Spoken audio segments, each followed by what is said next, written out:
Former President Trump will be in a D.C. courtroom today at 4 p.m. Eastern. He is expected to plead not guilty on 4 charges related to the January 6th special counsel investigation. Trump writing on Truth Social yesterday, quote, the latest fake case brought by crooked Joe Biden and deranged Jack Smith will hopefully be moved to an impartial venue, such as the politically unbiased nearby state of West Virginia. Impossible to get a fair trial in Washington, D.C., which is over 95% anti-Trump. Joining me right now is New York Congresswoman and member of the House Ways and Means Committee, Claudia Tenney. Congresswoman, it's good to see you. Thanks very much for being here. It's the right comment. It has been speculated that Jack Smith wanted to take a jury in D.C. for that very reason. Assess this case for us. Absolutely. Of course, there's guaranteed he's going to get an indictment in D.C. They almost just have to say Donald Trump, which is all you have to say to a Democrat, and they say impeach or remove or put him in jail, which is what they're lusting for, is putting Donald Trump in jail. But I actually think, Maria, this opens up something for Donald Trump. First of all, I think he can get this case removed because it's obviously not going to be a jury of his peers and a jury that is going to be fair. But I think Trump, as a defendant, could make this a huge case. He could roll this into the election that happened in 2020. He could bring witnesses in from all the states where it was a huge issue. Remember, this case or this decision in 2020, when Trump lost the race, was decided by about 42,000 votes in 3 swing states. So coming in and showing the election irregularities and proving that he believed that he still won the election, regardless of what anyone thinks. And I don't think anyone truthfully will ever know. But this opens up a can of worms for everything. Trump can go after everyone. I wouldn't even be surprised if we see him go after Fauci for what he did in his role in interfering with this election. And all we see right now is serial interference with elections. That's what we're seeing with every one of these issues, whether it's starting all the way back to the Russia collusion hoax, impeachment 1, impeachment 2, the January 6th show trial, the Mar-a-Lago raid. Now we have, every time good information comes out to link Joe Biden to his son, Hunter, which is really what it's all about. Hunter is the proxy to get the money for the influence peddling. I mean, really, what is Joe Biden selling? You know what Joe Biden's selling? Influence. And not that that's anything unusual in Washington, but he used his son, and then the money was laundered through. We see bribery potentially. All these charges could come all to light in a defense trial with Donald Trump. So I think the Democrats actually could have gone too far again on this issue. Wow, that's really interesting, because you're talking about a length of time where President Trump could demand depositions and discovery. That takes time. I mean, Jack Smith is talking about doing a trial in 90 days. Would President Trump get a fair shot if, in fact, they shorten that time frame so much?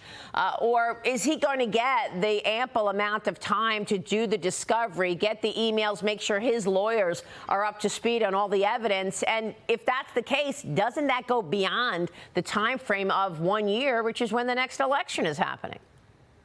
Well, Maria, who is a district attorney or a charging officer, in this case a special prosecutor, to decide how long a trial goes? Under our system of justice, defendants have rights. They have the right to subpoena. They have the right to bring witnesses. They have a right to prove that they're innocent. But the standard is that the defense or the prosecutor has to prove guilt beyond a reasonable doubt. Yeah. That's a really tough standard. And I don't see how they can create an artificial timeline. You've got to produce your evidence by now. Trump could take this on forever. I just think it's a real mistake potentially for the Democrats.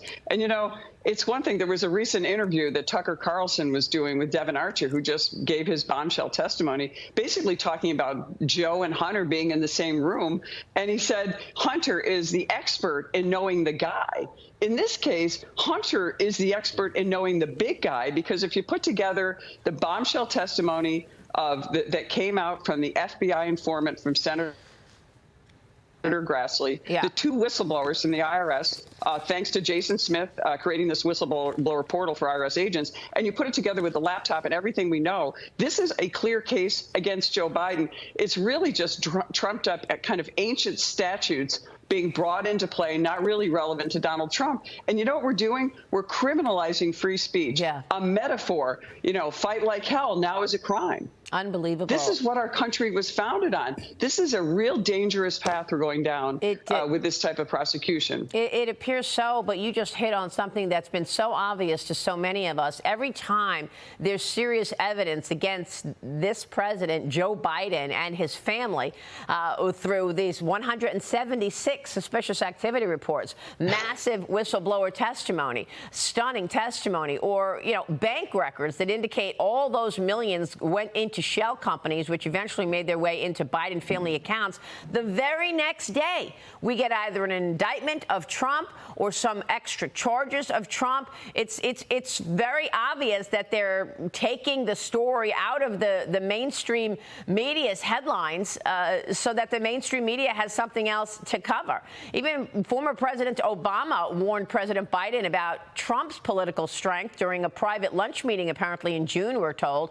According to the Washington Post, Obama also vowed to do all he can to help President Biden's reelection, Congresswoman. So a couple of questions there for you. On the one hand, all of this noise around important information about Biden, then you've got attacks on Trump the very next day. And what about this notion that some people are talking about that at the end of the day, Biden's not going to make it. He's going to pull out because of all of this, like you said, bribery, racketeering allegations. And who will be the Democrat nominee? Is it Michelle Obama?